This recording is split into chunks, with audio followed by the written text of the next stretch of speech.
there will be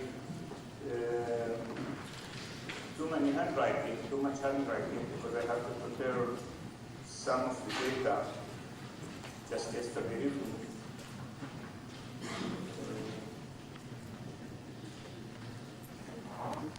The carbon molecular seal membrane, together in Barnes and Heinz collaborating with the work.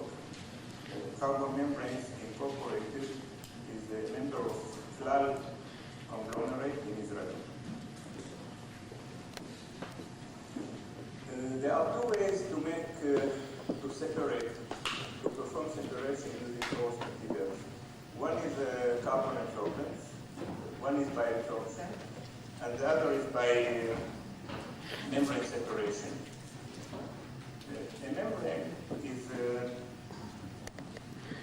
A membrane device has two compartments, and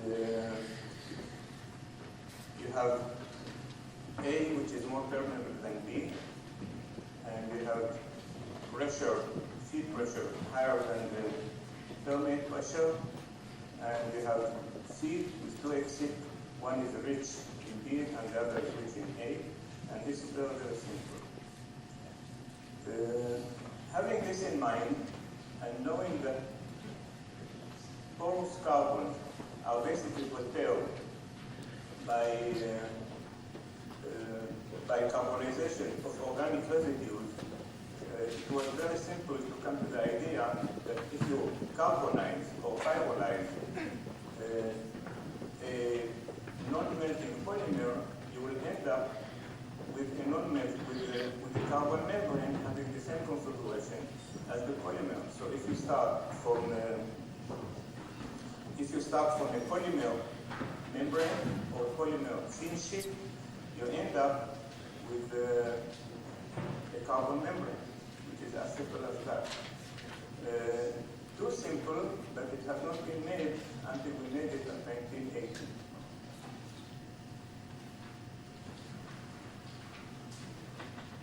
How produced? We take a spool of hollow fiber polymer.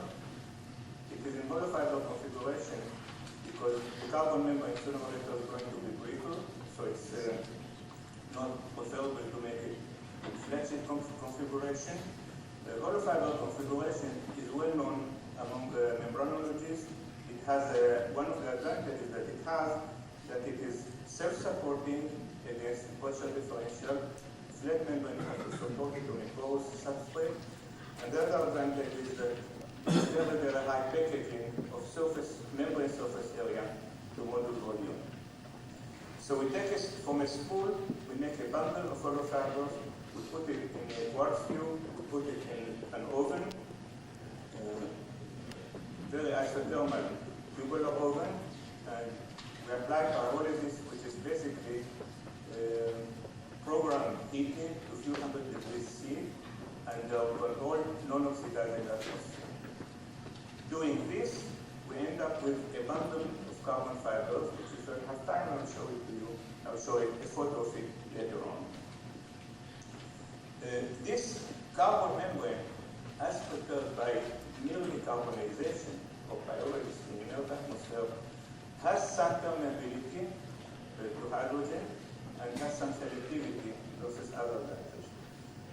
However, we are interested in adapting the membrane to different applications, and here comes the port alloy, which is a series of thermochemical treatments, mainly activation, but very well controlled, mild activation steps, which leaves us within the range of molecular sealing, not far beyond that, not in the area of the so-called active carbon, which is microporous.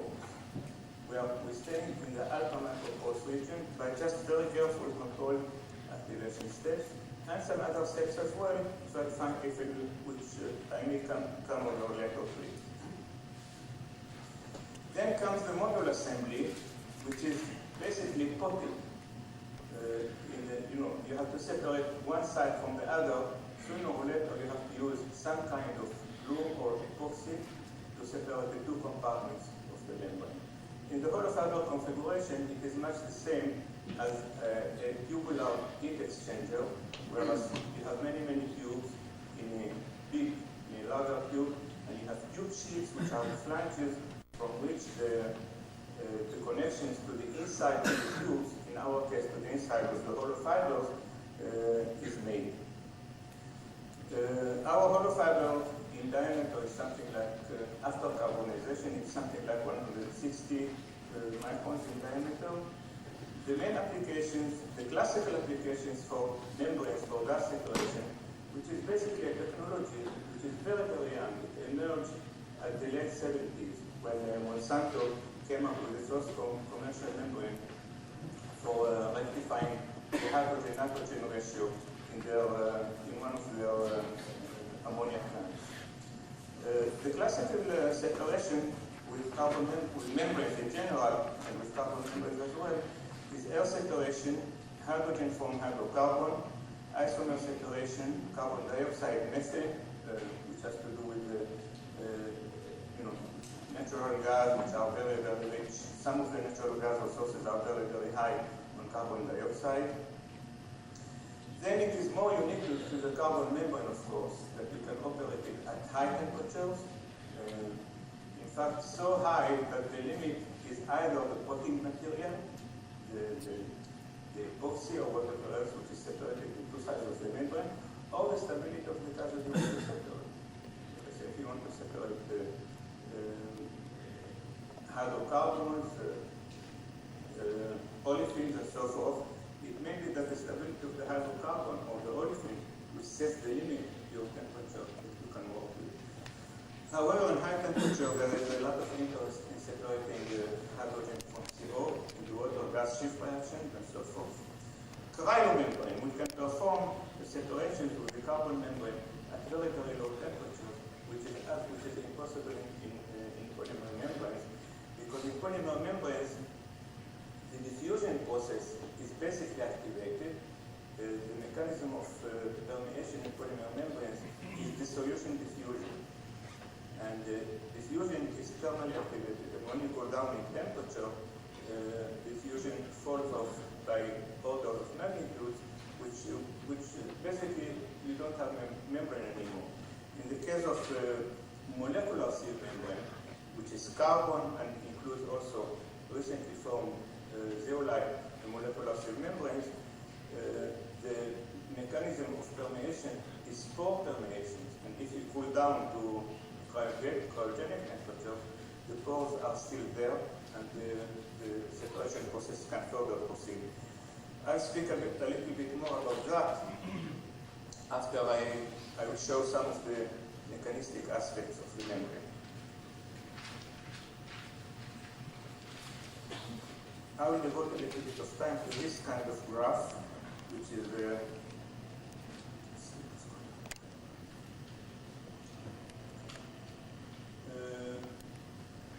this is a logarithmic plot of permeability versus the molecular dimensions.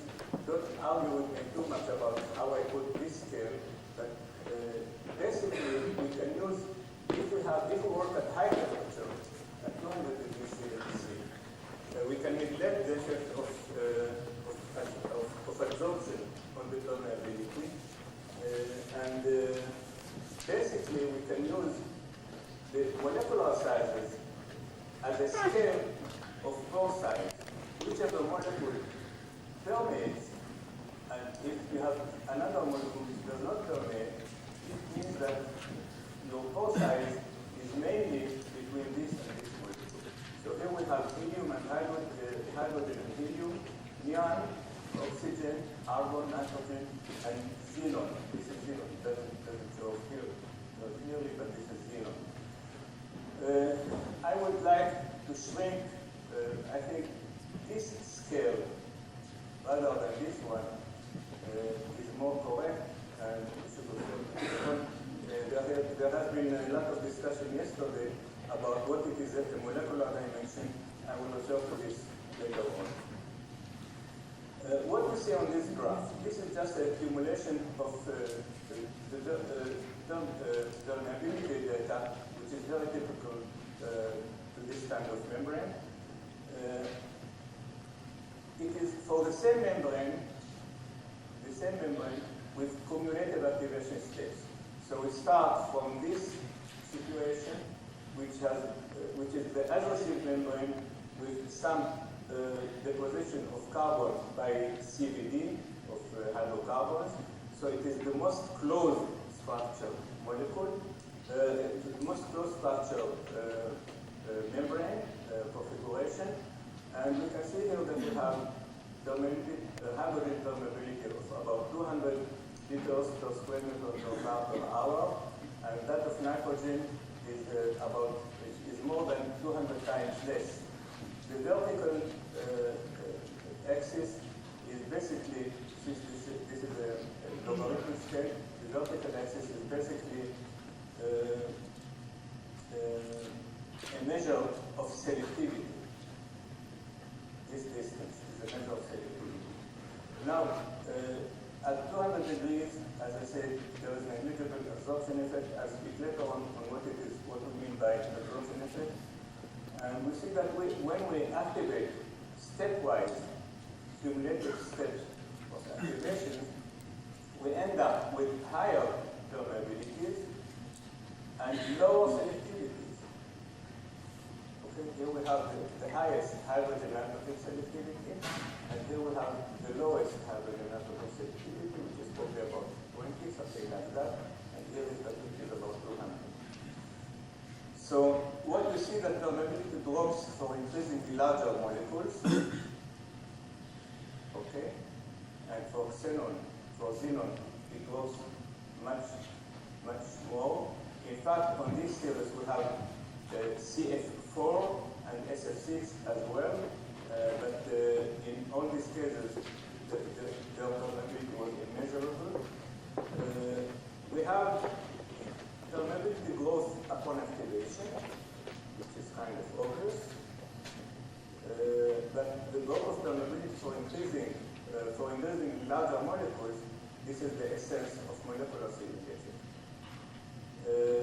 Selectivity loss upon activation, I showed that before, and as I said before, this kind of measurements can serve basically to determine pore size distribution function, whereas instead of pore volume, you use permeability.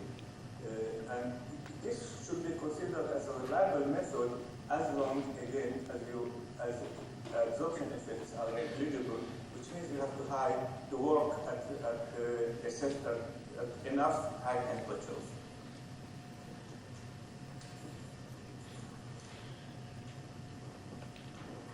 This is kind of a summary of what we can do with this membrane. We have here a linear scale of molecular dimensions. Carbon dioxide really behaves as a very, very small molecule, as it is well known from many other works on alpha microporous and microporous carbon absorbance. And it is definitely smaller than nitrogen. It is even smaller than oxygen, in the sense that it terminates by losing its rotational energy. Termination in molecular fields, basically all of the non-spherical molecules, when they are pushed for a narrow pore, they have to lose their rotational energy, and then the smallest size is what determines its permeability. These are values of fluxes, of specific fluxes, which are of industrial interest, and we see that for this range, we can get selectivity of hydrogen versus methane, nitrogen, and CO, which are about the same size, as much as 100 to 1,000, with this difference in molecular size, 3.4 as compared to 3.8 for nitrogen, and so forth. We can get easily oxygen-nitrogen selectivity of 3 to 10 today we can achieve, and from normal from iso hydrocarbon separation, you can have selectivity as high as this. And if you take normal versus neopainting, the selectivity is basically immeasurable. It is more than 1,000. In fact, if you tailor a membrane with, let us say, to separate between oxygen and nitrogen, you can, on the same membrane, put on one side SF6 or neopainting and pull high vacuum on the other side. It's totally impermeable. A membrane which has pore size that falls between oxygen and nitrogen has definitely no pores which can allow permeability of SF6, which is 5.2 or something like that. In fact, we eliminate, we work on bundles, not on single fibers, because we're looking forward for industry.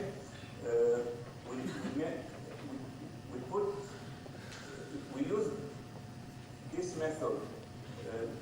In fact, the fact that SF6 is impermeable serves us to eliminate whatever hollow fibers that do permeate SF6 by any method, by any mechanism.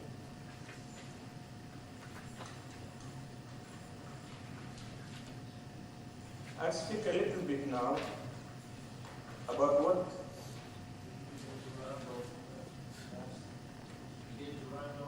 Okay.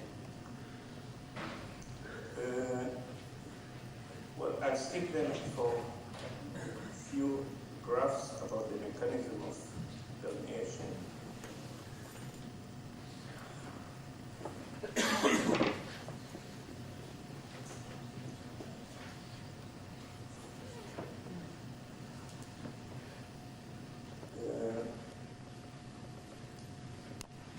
The relation between the molecular size and pore diameter is what determines permeability. In this case, when the molecule is much smaller than the pore size, we have basically free permeation, and the dependence of this permeability on temperature is very, very small. On the other hand, if you go to this area, to this relation between pore size and the molecular size, this molecule can permeate, can be squeezed through the small size through the smaller size of the pore, can be squeezed by thermal activation. If you tailor a membrane so that one molecule is at this situation and the other molecule can pass freely through a constriction in the pore system, then you should expect that the permeability of this molecule will drop upon increasing temperature very, very fastly because it is activated permeation, and this, or even this one, will stay intact. Which means that if you reduce the temperature, you will lose a little bit in the permeability of this membrane, but you will lose much more in the permeability of this membrane, which causes us to increase the selectivity without too much loss in permeability when we reduce the temperature, and this is what gives rise to the cryomembrane.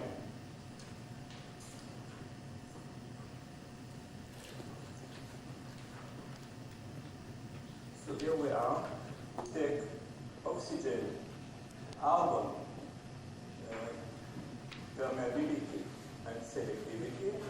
We have, when we cool down from 25 degrees to minus 150, the oxygen permeability drops by about half the value, but that of argon, which is about the size of nitrogen, drops so much that the selectivity increases from 5 to 20 to about 30, something like that.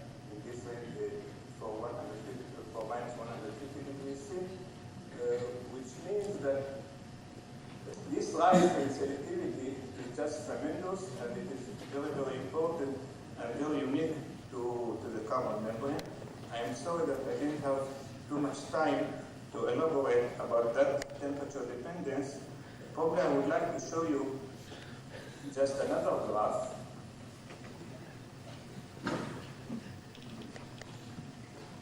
Here we plotted the Arrhenius slope of permeability in the range, just opposite of the permeability of hydrogen, helium, oxygen, argon, and nitrogen. And when these values cross the zero value, it means that we move from activated permeation to free pore permeation. And we can see that gradually the first molecule to pass from activated permeation to free pore permeation is hydrogen. After that comes helium and oxygen, and these are four steps of pore development, of activation, and then argon and nitrogen do lose in the activation energy upon activation.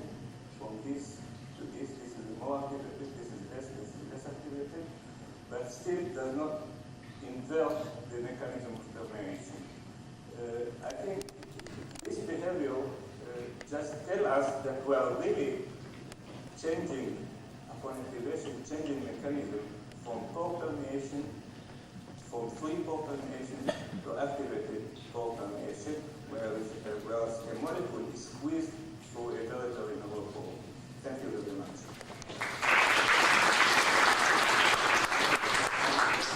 Thank you very much. I wish we had more time because this is an extremely interesting area. But we couldn't have taken one quick question. All right, I think we're going to come back to